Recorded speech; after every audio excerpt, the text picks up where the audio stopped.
Hello and welcome to our final coffee chat of 2025. We are excited to wrap up the year with an engaging and timely discussion. Innovating Security, a technology panel discussion at that. As California's only statewide association dedicated to representing licensed security agencies, guards, and training professionals, CALSAGA remains committed to advancing the industry through education, advocacy, and collaboration. And a shout out and thank you to everyone on this call today because you're helping us move that agenda forward right now. So in just a moment, we are going to tee up this conversation, and we're so excited to have you all join us, whether you're a seasoned security professional, a business owner, or simply passionate about where technology is taking this industry. We are just I've been looking forward to this conversation for a very long time.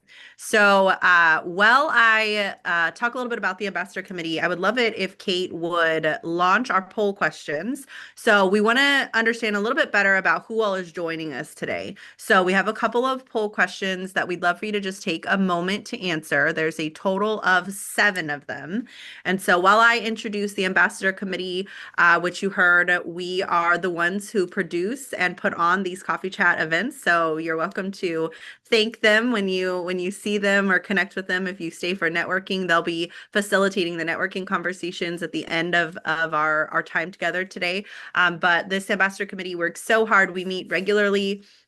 We plan and come up with the topics and all of the details and coordinate the speakers for these coffee chat events. And none of this would be possible without all of them. So I would love it if my Ambassador Committee members that are on today, if you haven't introduced yourselves yet in the chat, please make sure you note that you're an Ambassador Committee. And if you have already introduced yourself in the chat, please be sure to drop an additional line just saying that, what your favorite thing is about being an ambassador of CalSAGA, or maybe why you have decided to hang out on the Ambassador Committee, because a lot of the Ambassador Committee folks have been on for some time now, and I'm really thankful for each and every one of you.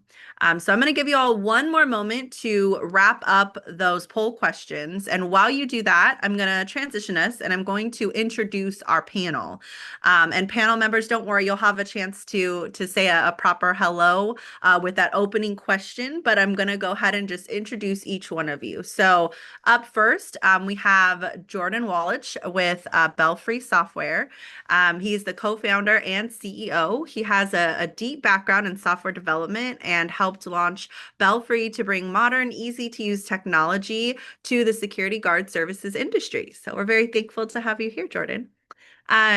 Next up, we have Henry Broback with Plix AI body cameras, and we're so excited to have Henry from Plix here today. Henry has a strong sales background across several industries and has spent the last year helping Plix grow as they bring AI-driven body-worn camera solutions to the physical security world, which was certainly welcomed and talk about timely. Really excited to have you here for today's conversation, Henry. Next up is Adam Riddick with Defencify Training. Adam is their president and COO. Adam has spent more than 6 years supporting security companies globally, and he now leads Defencify's work in delivering smarter and more effective online training for officers. We say that security years is like dog years. So really you've got a whole almost a lifetime of security experience under your belt by that metric. Adam, we're so excited to have you. Next up is Carissa Gappa with Team Software by WorkWave. Carissa is a senior product manager, and she draws on nearly 2 decades of experience aligning people, processes, and technology. She's a huge champion of customer needs, analyzing industry trends, and is now leading efforts to modernize Win Team and advance AI and data analytics for the security industry. So all of these panelists today have one thing in common. That is why they were selected, and we invited them to be a part of this discussion, as well as their ongoing support of CalSAGA has definitely been noteworthy. And so the thing that they have in common is their mission to power this industry forward through technology, which is just really exciting. And that's what we're going to be talking about. So I hope you all are eager and ready to get going. Before we let the panelists jump in and start this discussion, though, Kate, would you mind sharing the results of our poll question so we can get to know a little bit about all of you listening in today and what it is that you're hoping to accomplish? So, panelists, listen up. This is your audience that we're talking about. So the majority of folks are in operational management, i.e., field supervisors, people out there in the field making things happen day to day. The second largest category are owner operators. So you've got a good mix, and then you also have a fair amount of HR folks because they tune into all my coffee chats. Which HR folks, we love you. You all are awesome. So the second question that we asked is, are you currently using any technology-based guard management platforms in your organization? And it looks like 84% of them said yes, but still 16% said no. And I will just take a moment to say, I talk to so many security operators in the state of California, and I will tell you, for my technology folks, we sort of just assume people are like us, right? And when we're really technology forward and maybe you were one of the first people to have smartphones and you just kind of leaned in, I want to tell you that is not our industry necessarily, right? There are lots of folks who are very, very technology focused, and then there's a fair amount of folks that are still pen and paper. So that does still exist. And so as you're sharing your responses today, I want to invite you to consider the 16% of the folks that are on today that fall into that category. This is mostly a seasoned coffee chat crew. So 72% of these folks have attended a coffee chat. They know what's up. Thank you for returning, ladies and gentlemen. We're so glad to see your lovely faces and have you back for yet another coffee chat. The next question that we asked is, are you currently using any body worn technology? So body worn technology may look, there's obviously lots of different options there. I think the most common, of course, in our industry is going to be body worn cameras. But 66% of those folks said no. So as of today, most of those folks are not wearing body worn technology. The next question, and I went a little bit out of order, I apologize. Going back to number 4, are you currently using any training technology platforms? So specific to training, and 75% of folks said yes, 25% said no. The next question, which is just such a timely conversation for us, and hopefully we'll have time to lean into this a little bit more as we just get through our panel discussion questions, but are you currently using AI in your day-to-day operations? And I would be super curious for the folks that said yes, 41% that are on right now said yes. Is that ChatGPT? Is that something else? So maybe for those of you that said yes in the chat, I'd love to hear what it is that you're using with regards to AI in your day-to-day operations. And for those of you that said no, I invite you to pay attention to the chat and kind of see what your competitors, we're friendly competitors, but at the end of the day, we are competitors, right? What are folks using? And then number 7, we asked, what are you hoping to get out of today's coffee chat? And I just like to take a moment, one of my favorite speakers and mentors, and coincidentally also CALSAGA's legal, what's his official title? Barry Bradley. He's our legal advisor. That was the word I was looking for. Thank you, Kate. I just needed that look from you. That was it. Sent it to me. We're connected via telepathy.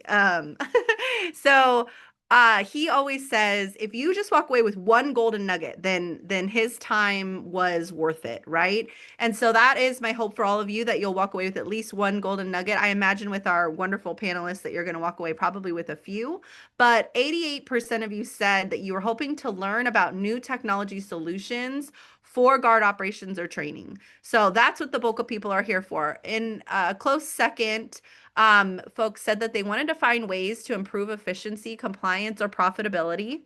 And then tied for third was understand how technology can improve guard accountability and reporting, as well as explore training options for officers. So now that you know who your audience is, they know who you are, let's dive in.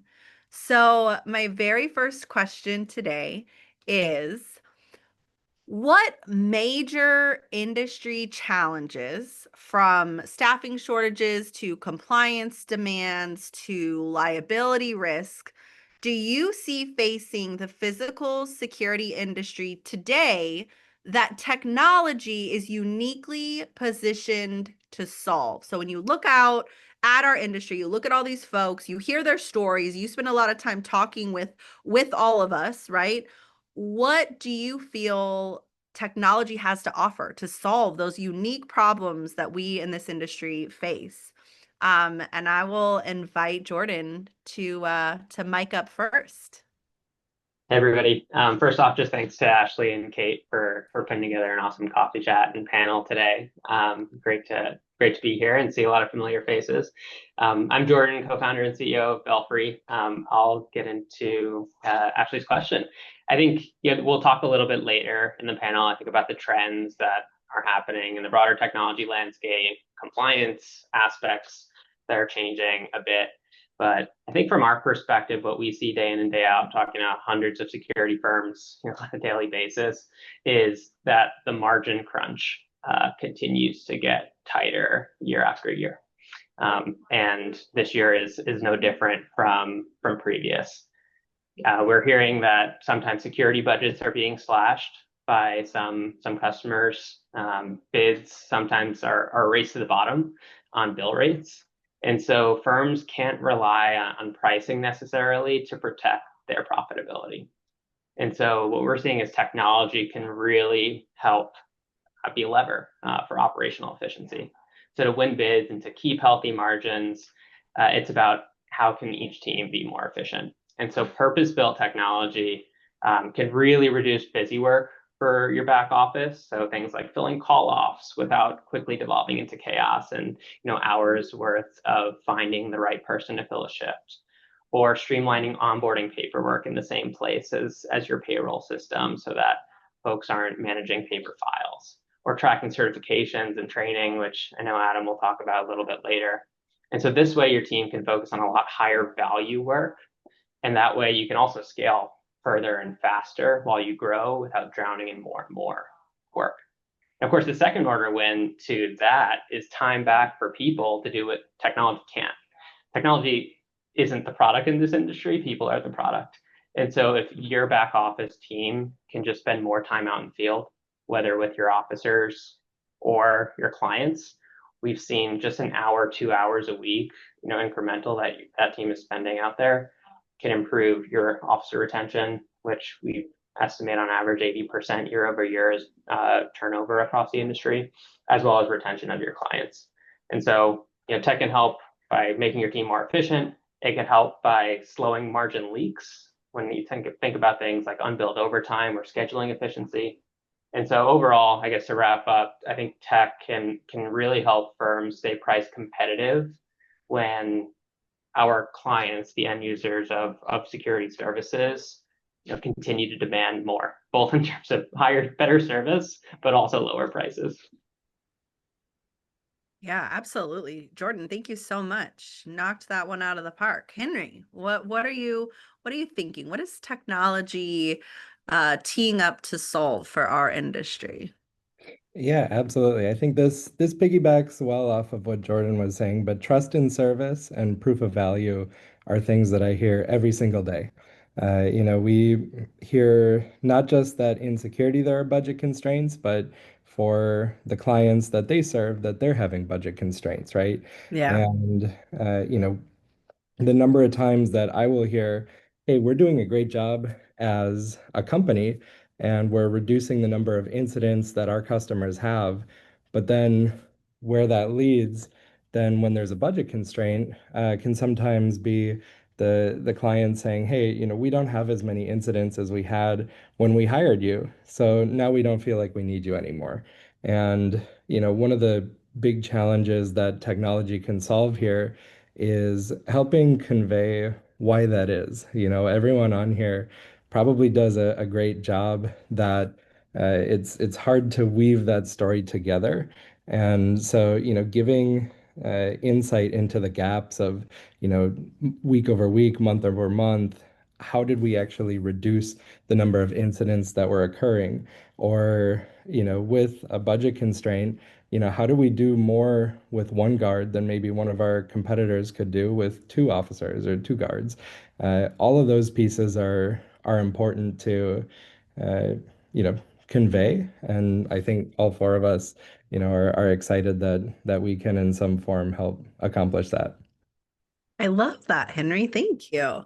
Adam, we're ready. Yeah, what are you looking in that magic crystal ball? What do you yeah, see? and again, just two great points already made. I'm a big note taker, so you guys will see my head down writing some notes here, so I can piggyback off some items and hopefully maybe expand. Just by the way, to start, I'm just going to double down on what Jordan said. Thank you, CalSAGA. I've been involved since 2018. I know some of the people on this call are probably some familiar faces.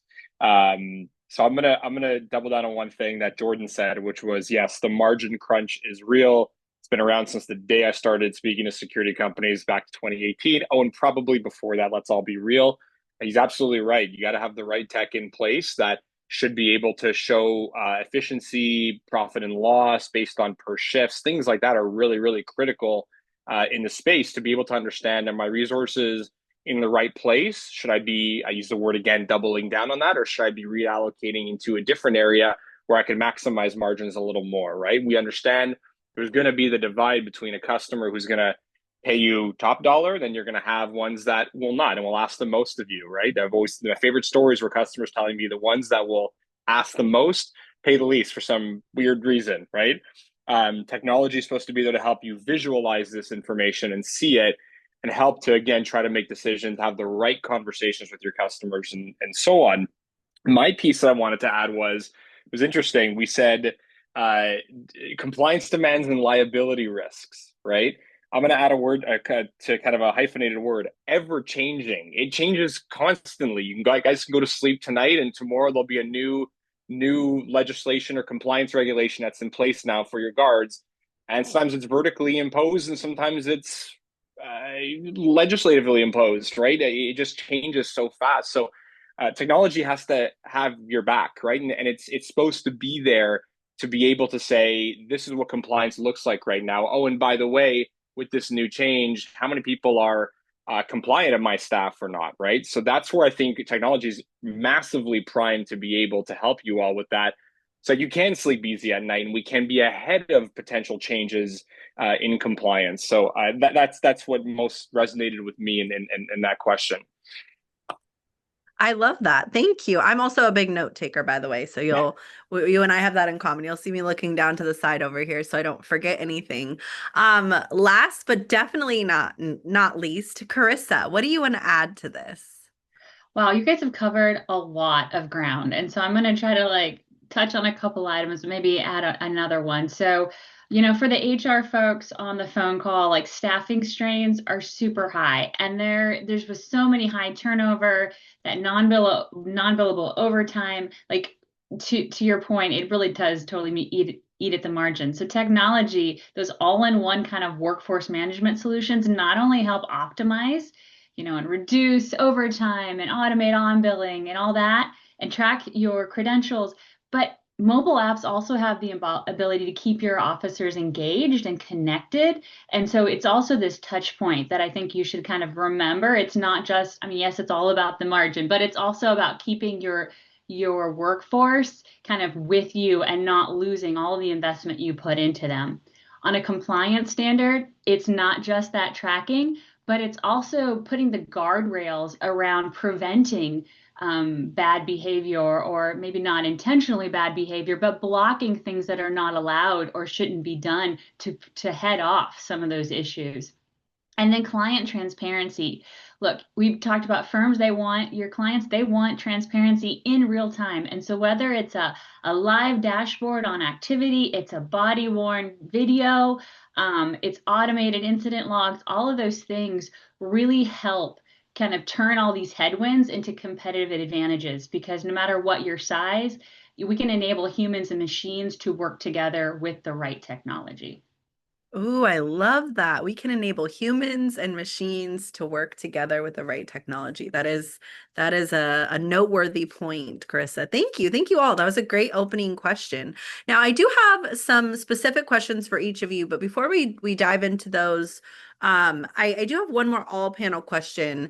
And this is really where I need you to warm up your magic crystal balls, because I'm going to ask you to look ahead into the future, based on all of the conversations that you have, based on all the data points that you all have, because here's the unique position that all of these folks are in, right? And they're very careful not to compromise our data.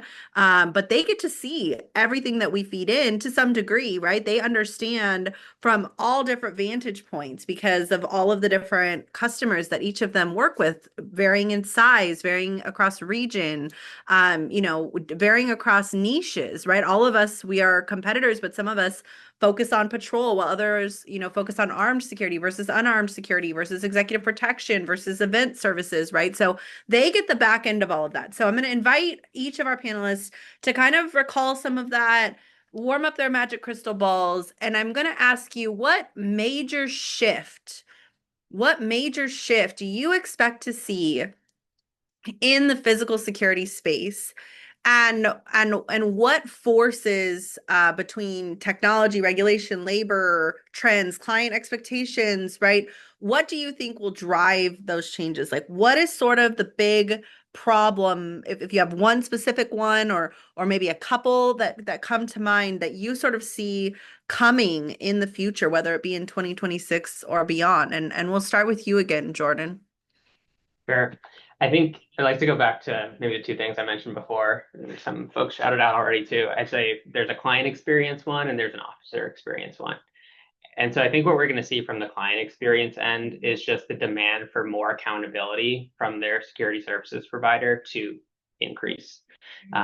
With that, I think technology is driving that in a big way, with virtual guarding and AI deployed on cameras that sit at client locations, working in tandem with manned, physical security teams that can respond quickly. And so firms that can offer those sort of hybrid solutions, we're seeing attract maybe more client retention than expected, or if the client is looking to downsize their total number of hours due to budgetary constraints, that's a way to maintain your presence on site with maybe a lower budget option, but also a higher margin option as well.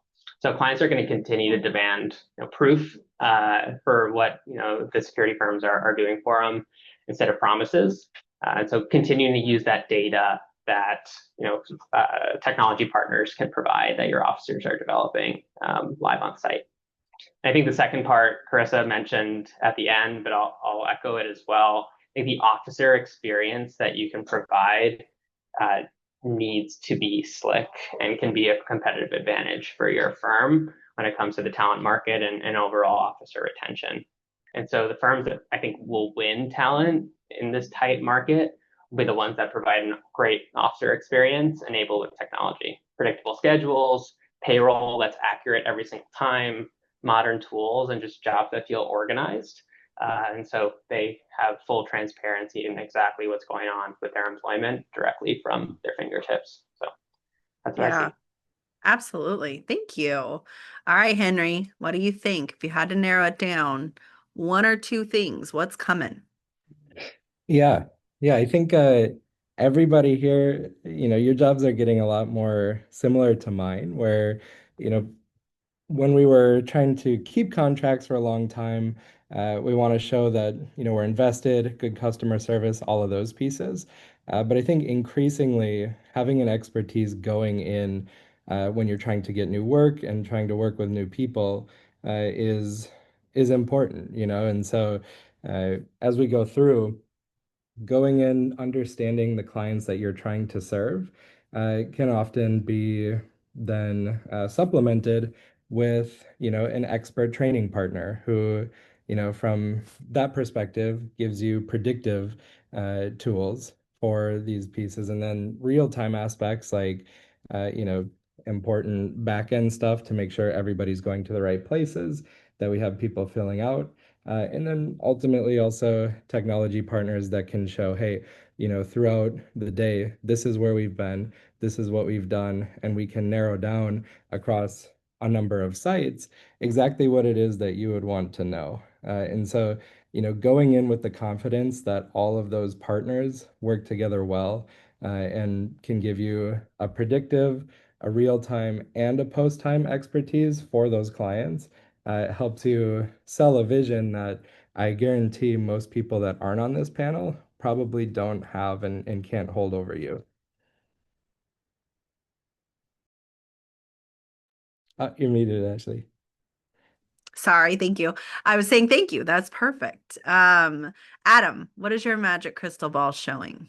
Yeah, similar to what you've been hearing on this, it continues the push continues for hybrid approaches and remote guarding and AI insights into man guarding and to camera work together. I think that will continue to, I guess, evolve, and we're going to see companies more pushing into that camera space, that IT tech space. I think that's a big piece. Yes, for faster responses, like Jordan mentioned.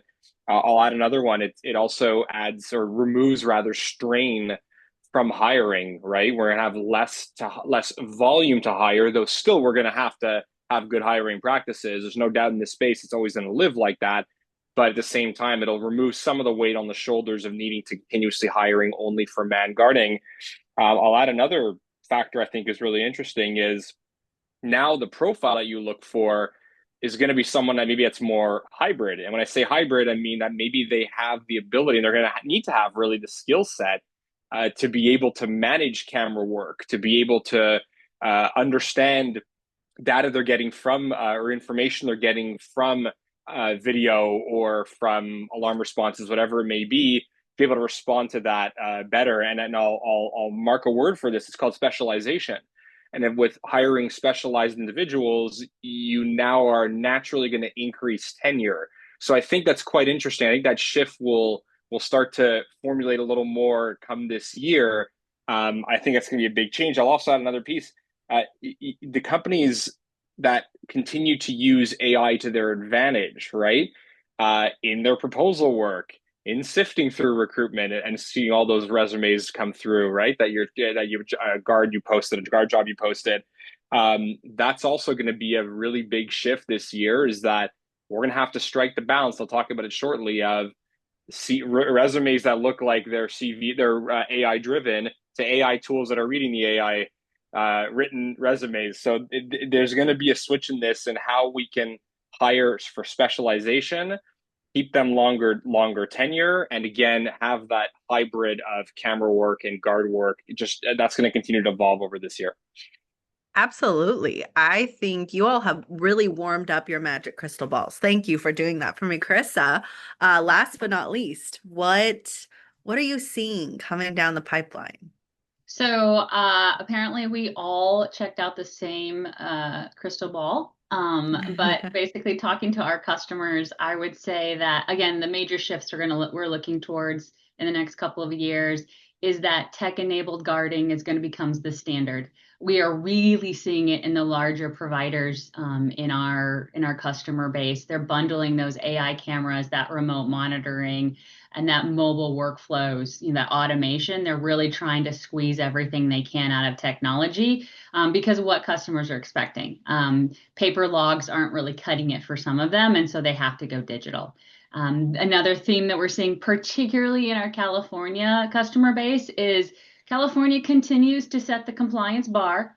Starting with that CPPA or CPR Act, like regarding, risk assessments on automated decision-making tools and opt-outs on biometrics. We're really keeping an eye on that because it's going to shift the way the expectations and the rules. We're going to have to be really specific on how we manage that. And again, clients in the consumer space, we know that we're being monitored at all times and that our data is out there. So from a business perspective, they know that the data is out there and they want it in real time. If someone can tell me where my Amazon package is, they should be able to tell me where my guard is right now and what level of expertise they have and all of those pieces. So kind of wrapping all that up, I would say we're going to see a lot of firms are going to be rewarded, if you will, if they're able to combine that compliance readiness with that operational transparency. And so it's really going to be all about connecting people, process, and technology. You're going to hear my answer every single time that kind of pulls those three things together. We're not replacing guards, we're helping them. Yeah, I love that. That's a really should give everybody on this call some homework to do, right? So each of you really gave us some insight, based on your best guesses, your best predictions, what we should be preparing for as we're entering into 2026 if we want to maintain that competitive edge. So thank you all. Now I have some specific questions for each of you. And this first question, I'm gonna throw this one at both Jordan from the Belfry camp and Carissa from the team software camp.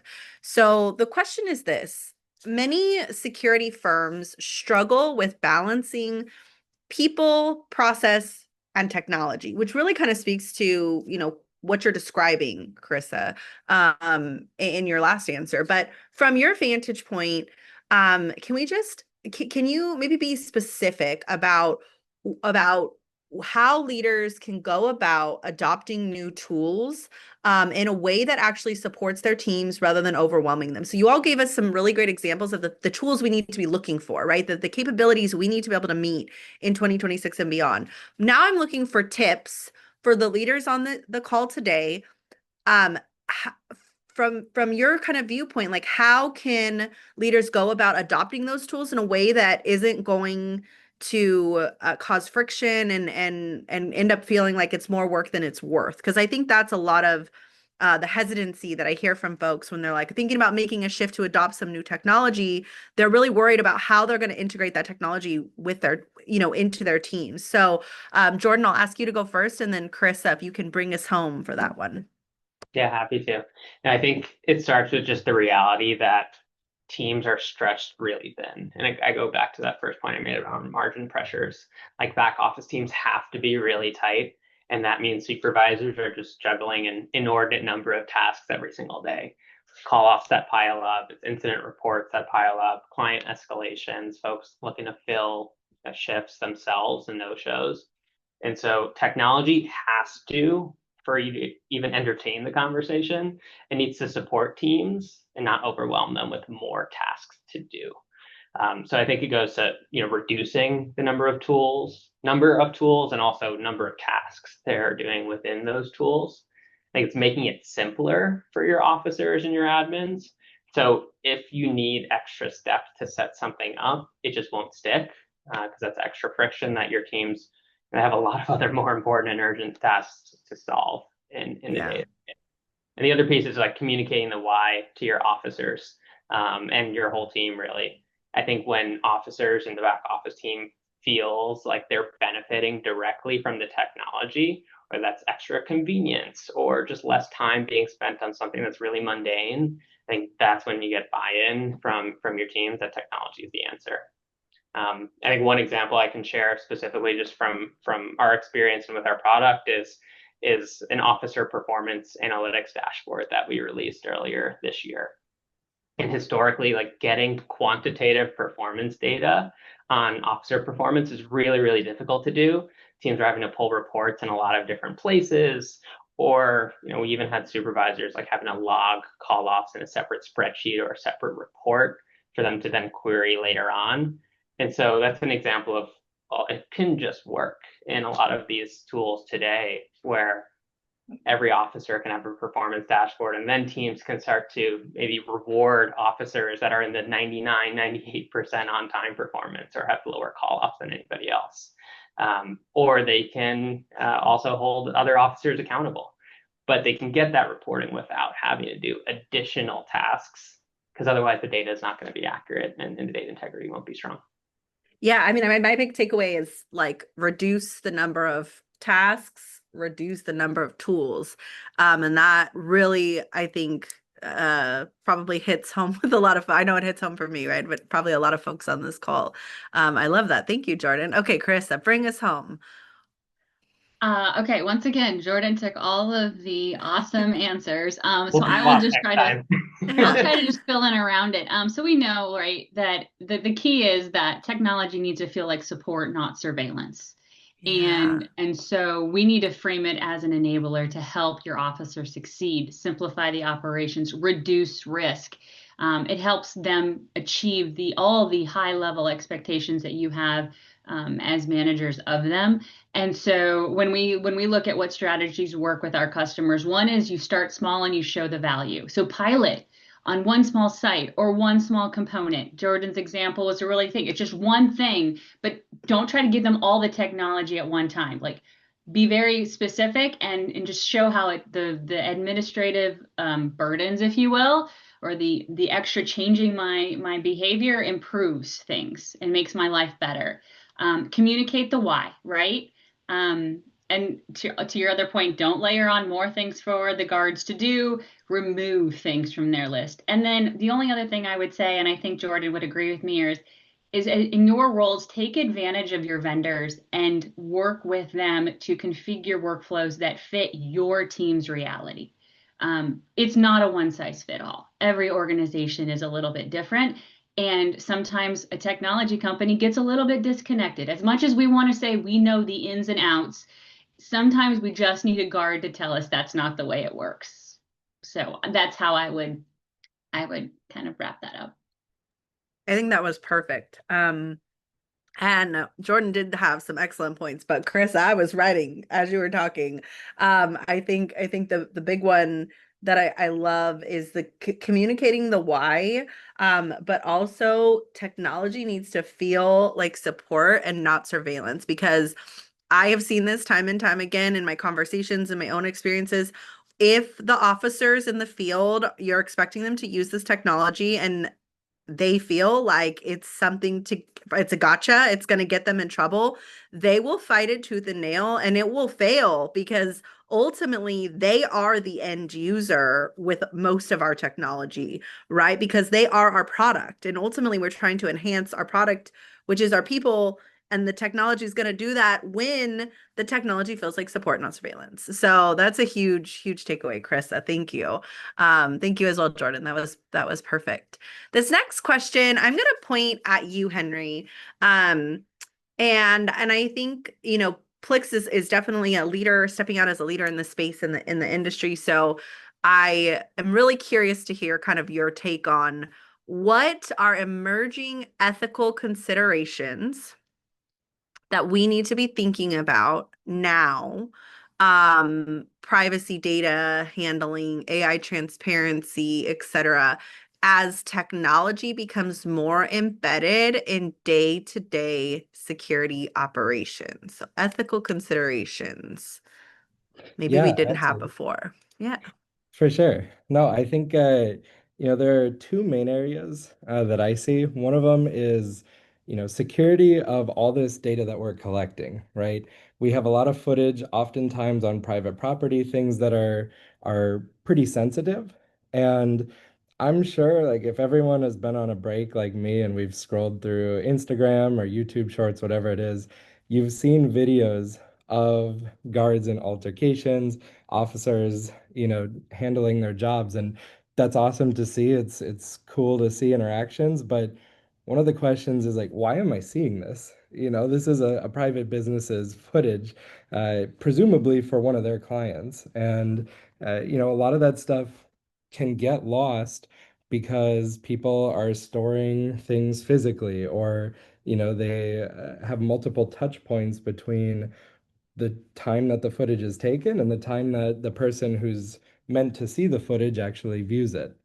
So, from an ethical standpoint, there's a responsibility now on, us as providers of the technology, as well as everyone on here as, sort of stewards of that footage to, keep it secure.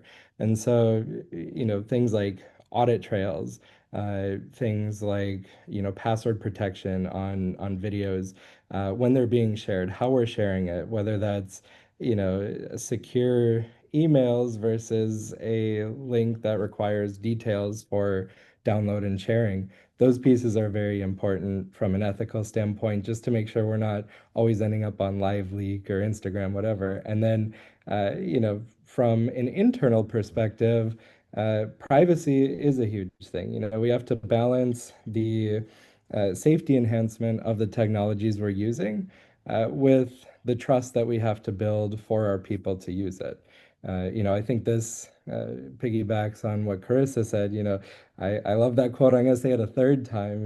Technology needs to feel like support more than surveillance, and that's super important. I can think of, to sort of summarize it, one example that we had with one of our businesses where there was someone who used a camera that recorded 24/7. And so they were really hesitant to wear another camera because they felt like, they could be watched anywhere that they are. And, what we conveyed in only highlighting and recording specific incidents ended up being a big thing for them. They were enforcing a trespassing in a parking lot, and somebody made a threat to them when they were angry, which prompted the camera to record. That person ended up trying to run them over with their vehicle. And so, that from then on, the camera became part of their uniform and something they didn't want to leave each day without having. But you know, turning the page from surveillance and, overreach to specific and purposeful collection of all this data is, one of the pieces we have to prove. And certainly from an ethical standpoint, helps us keep the other side, security of footage, clean. Absolutely. I think that's such a good recap and sort of as we enter into this kind of new territory, especially for the percentage of folks that really haven't leaned into too much technology at all, that may be a huge concern, and I do hear that. So I think that was perfect. All right, Adam, I've got one for you. Officer expectations are changing, especially among younger generations entering into the workforce. How do you see technology shaping recruitment, engagement, and long-term retention in the next, few years to the next decade? Yeah, it's such a burning question, and before I even get there, Henry brought up a great point. When you're thinking about how technology supports guards in the field, it's also making sure that the guards are trained in every scenario what they need to do, and that, by the way, it goes beyond just in-field work. It's what happens outside of it, right? So he brought up a great example of a video that was posted or leaked. I mean, you go onto the security guard subreddit, you'll have a field day, you'll see videos posted constantly, right? What do we do? How does the company respond to it publicly? How does the company speak with the customer and explain this? These are things that can be trained within the organization. And by the way, that actually goes back to management and leadership training, which is actually, we keep hearing about this over and over again, is how do we train our leaders on how to manage guards and to manage basically more political situations within the client and service provider relationship, right? But going back to what you mentioned, Ashlee, yeah, the generation, I mean, it's this younger generation. You're all hiring now, millennials, Gen Zs, and how they see motivation within work is much different than what we've ever been used to. And really, they want flexibility, they want micro learning, and they want that micro learning to be really ongoing, right? They don't want it to be a one and done thing. And again, I go back to that same scenario of Henry's situation or a security company situation of video leaking. You want to train on that. You don't want to do it once and forget it. You want to refresh them again 6 months down the line or a year down the line. You got to keep that up and keep that muscle warm, right? Mm-hmm. For this younger generation, if you look at statistics across the board in any industry, the main reason that employees leave companies is because they just don't feel that there's a growth path. They don't feel that they're learning much, right? That continues to be the theme, and having accessible technology that can offer learning on, and by the way, some of the companies we see that are really successful do monthly learnings. They'll find something, a theme, and they'll give it to every guard, do this month, this next month, and they have a calendar throughout the year whereas they're always learning something. And that is what's going to keep guards retained on your staff for longer. Of course, we know how expensive it is to keep losing and keep hiring and then losing again and hiring. It's kind of the nature of the beast in this space, but there's ways to reduce it. And if we can use technology to back that up, then longevity and tenure will only positively be impacted that way, right? Yes, there's the concept of A players, B players, and C players, and your C players are likely intrinsically just not motivated. That's the reality. I've known many years in the space that's hard to always have A and B players, but your B players are silent and they do want that learning. They do want that growth path, and that it's on the business, it's on the company to be able to try to draw that out as best as possible. And you're going to see they're going to stick around a lot longer in that sense. So that's my 2 cents on that. And by the way, I'll go back to one last piece. Recruitment, AI written resumes. You're all probably seeing it now. You might be using an AI tool to siphon through all the AI resumes, right? Nothing beats a face-to-face meeting. So it is absolutely important to use technology, video conferencing, to help you to siphon through candidates and make sure that you're hiring the right person at the right time for the right job and the right customer, right? So. I love that. Something you said prompted this idea, and I promised my panel I wasn't going to throw them any curveballs. That I have just one. I would love a one-word answer for this question from everyone but Adam, because I think Adam sort of shared his view just now. But if you wanted to give one skill for our hiring managers on this call right now that they should be looking for in their like the talent pool that they're looking from. So they're looking to hire a security officer. What is one skill that you want them to be on the lookout for, that this person writes in their resume or they can demonstrate through the interview process that they have one skill that you would really love to see our security officers that we're hiring have? And of course, like, we're having a conversation about technology, so it may be related to that, but maybe it's not specifically related to that. So Carissa, I'll let you go first if you want to, or you can pass if this is a hard one and you want to make someone else go first. But I wanted to let you be the first to talk, so Jordan didn't steal all the good ones. Oh, you're killing me here, because how about a hyphenated word? I would say Okay.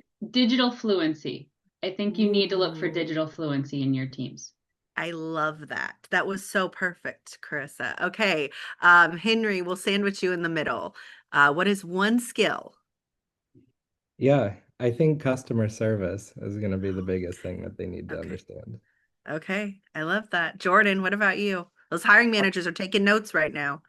I'll go with communication. Okay. Communication practices. I love that. And I promise you guys I wasn't going to throw you any curveballs. This is a little baby curveball. I do have a closing question for all of you. We're coming up on time. And this may be the golden nugget for folks. So I want to give you a moment. We'll go in our typical order, beginning with you, Jordan. But as a final wrap up, if you were advising a security company just beginning to explore modernization, what is one forward-thinking area you'd encourage them to pay attention to now that will position them well in the future? So maybe they're not ready today, right? But you're like, this is something I want you to consider as you're getting ready, as you're getting ready to make the jump, to make the transition into more modernization, into any modernization. What do you think? Yeah, I'd say it's never too early or too late to do this. And whether your aspirations, if you're an owner for the business, are to, take it and sell it to private equity one day, whether it's to just build a massive family business to pass something down to your descendants, like, regardless of what you want the outcome of your business to be, whether it's servicing your clients in a really strong way, I think building that connected operational backbone, we've seen time and time again pay dividends, no matter what situation you're in. That's bringing together all those core components, from scheduling to time and attendance to payroll to billing to compliance to reporting. And I think if those core workflows are unified and kind of united, we think of it as like three different components to your business. It's growing your business internally in a more intelligent way, and so you can scale that business without adding more and more chaos or admin load. It's giving your clients value, so proving your value to clients with real data that is exactly what it is. Provide them the analytics, even powered by some of the new technologies like AI, and then your experience for officers. Like that enables you to create a better day-to-day experience for officers, which pays dividends and higher retention, and becomes your competitive differentiator. So I'd say everything else works way better once that foundation is in place. Yeah, absolutely. I love that. Okay, Henry, what's one forward-thinking area to help us prep for that modernization jump? Yeah, I think one of the big things that we have to think about now is just obsessing around our customers and making decisions centered around your customers, So if I'm one of your customers, uh, one of the things I think is, and maybe something you could think is, if you're stepping into your customer shoes, what do I want to see? How often do I want to hear about it? And how do I want it to look? If I'm trying to collect data that shows incidents or, compliance aspects, whatever. Do I want graphs, maps, pretty colors, whatever it is? Those pieces are going to answer for your client the question, why am I paying for this? I, as somebody that, works with security companies, that's a question I have to answer every day. And if I don't answer that well, you can't answer that well. And so a two-way flow with all of the partners where you have a deep understanding of your customers and can provide excellent customer service is a big aspect. But also, if you're thinking about that consistently with the people that you serve, a lot of us on the panel here, I think all of us are very feedback driven, and we have businesses that are nimble based on that as younger sort of tech forward companies. And so if you have that feedback, you can share that with us, and that ultimately helps us build a better tool for you. So it's a sort of self-fulfilling prophecy from your customers with obsession that ultimately results in, an unmatched experience. Somebody that isn't putting in this work now won't be able to provide a year from now, 5, 10 years from now. Absolutely. Henry, I love that concept of being obsessed with your customer, right? And like if you're so obsessed and focused on them and their experience and what they need, like how much more successful is everything, right? It becomes that circular problem and solution cycle. Okay. Adam, what do you want folks to walk away with today? So we wrap up. Yeah, and Henry's very last point touched upon it, but it was focus on what is going to raise your standard beyond what your competitors will be able to reach. That's my biggest focus for today. I think as you're looking to jump into the idea of modernizing your business, you're going to start thinking first and foremost of what investments I can make. If you feel an investment you're going to make, you have any sort of feeling in that it is potentially bland or it's short on what you need, you're likely right. And I can tell you for sure it's likely impacting the standard that you are setting to your current customers and to prospects and RFPs that you're setting out in the future. So again, focus on modernizing to a point where, and I say to a point, I don't mean start throwing money like crazy at things that you're not going to use much. Focus on the necessities, but make sure it's raising your standard beyond where your competitors can reach. And inevitably, by the way, I will say that lifts the security industry up as a whole. So Yeah. Absolutely. That was perfect. All these my whole paper is filled with quotes from you guys. Carissa, bring us home. We've got one final thought on the leap towards modernization. Okay, so it's really easy to get caught up in the latest tools and buzzwords. But if I were advising a security company, I'd encourage them to focus on creating a data-driven foundation that's going to allow you to, enable AI and advanced analytics in your future. Kind of touches on what Jordan says, but get your data digital and get it clean.